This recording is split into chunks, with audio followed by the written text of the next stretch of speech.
नवी मुंबई महानगर पालिका के स्थायी समिति की आज के बैठक में कुल 13 प्रस्ताव लाए गए।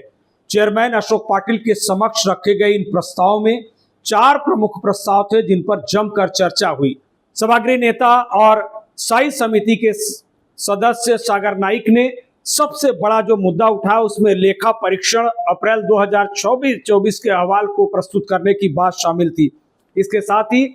सचिव के अधीनस्थ अधिकारियों की नियुक्ति की पद संख्या जो है वो सुनिश्चित करने पर विस्तार से चर्चा हुई, क्योंकि नवी मुंबई महानगर पालिका के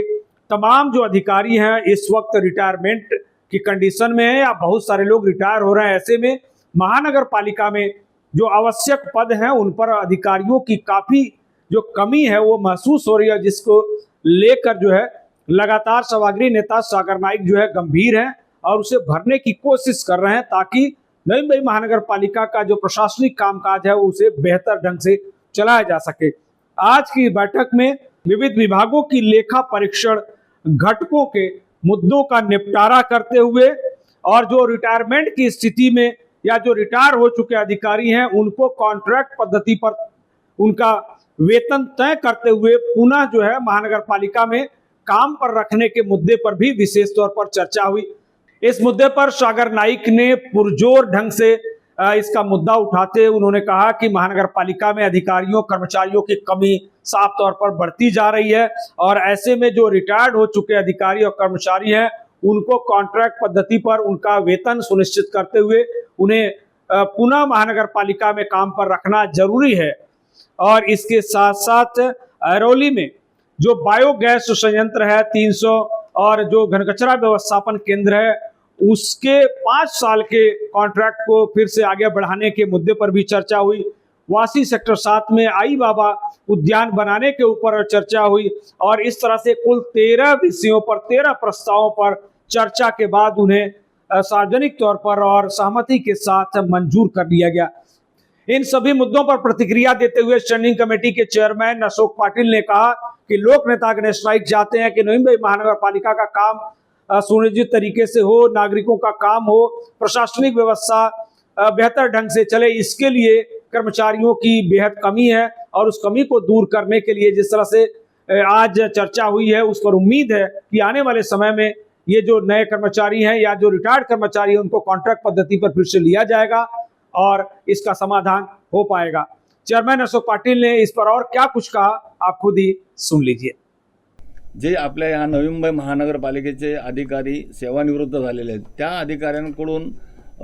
त्यांची मदत घेऊन आपण त्यांना नियुक्ती करावी असा या ठिकाणी आम्ही सूचना केलेल्या आहेत। कारण त्यांच्या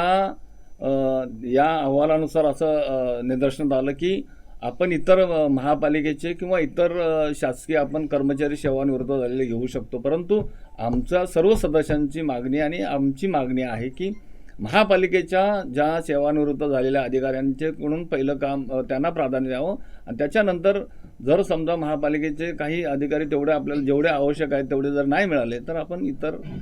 अधिकाऱ्यांचा विचार करावा। ही आज आपल्याला माहित आहे की या ठिकाणी जे लेखा परीक्षण आणि मुख्य या ठिकाणी सचिव विभाग आहे या ठिकाणी काम करण्यामध्ये अनेक आपल्याला दिसून येत आहे की कर्मचारी कमी असल्यामुळं कामाचा लोड अधिक असल्यामुळं आपण त्या ठिकाणी 107 पदं आपण भरण्या म्हणजे आपल्याला 107 लोकांची गरज आहे, परंतु आता प्रॅक्टिकली 42 आणि 17 टोकवरती काम करणारे असे 59 कर्मचारी काम करतात आणि 14 आपण एकूण मंजूर पदं आपल्या या ठिकाणी 14 आहेत आणि उर्वरित पदं आपण 107 पदं भरण्यात यावी, जेणेकरून सर्व विभागामध्ये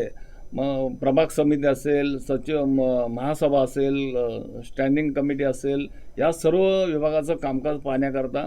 कर्मचारी त्यानुसार जर असले तर एक कामकाज करण्यामध्ये अजून अधिक सोपं होऊन जाईल आणि महापालिकेला त्याचा इतर सर्व ठिकाणी ज्या अडचणी निर्माण होतात त्या कमी होतील। सदस्यांच्या मागणीनुसार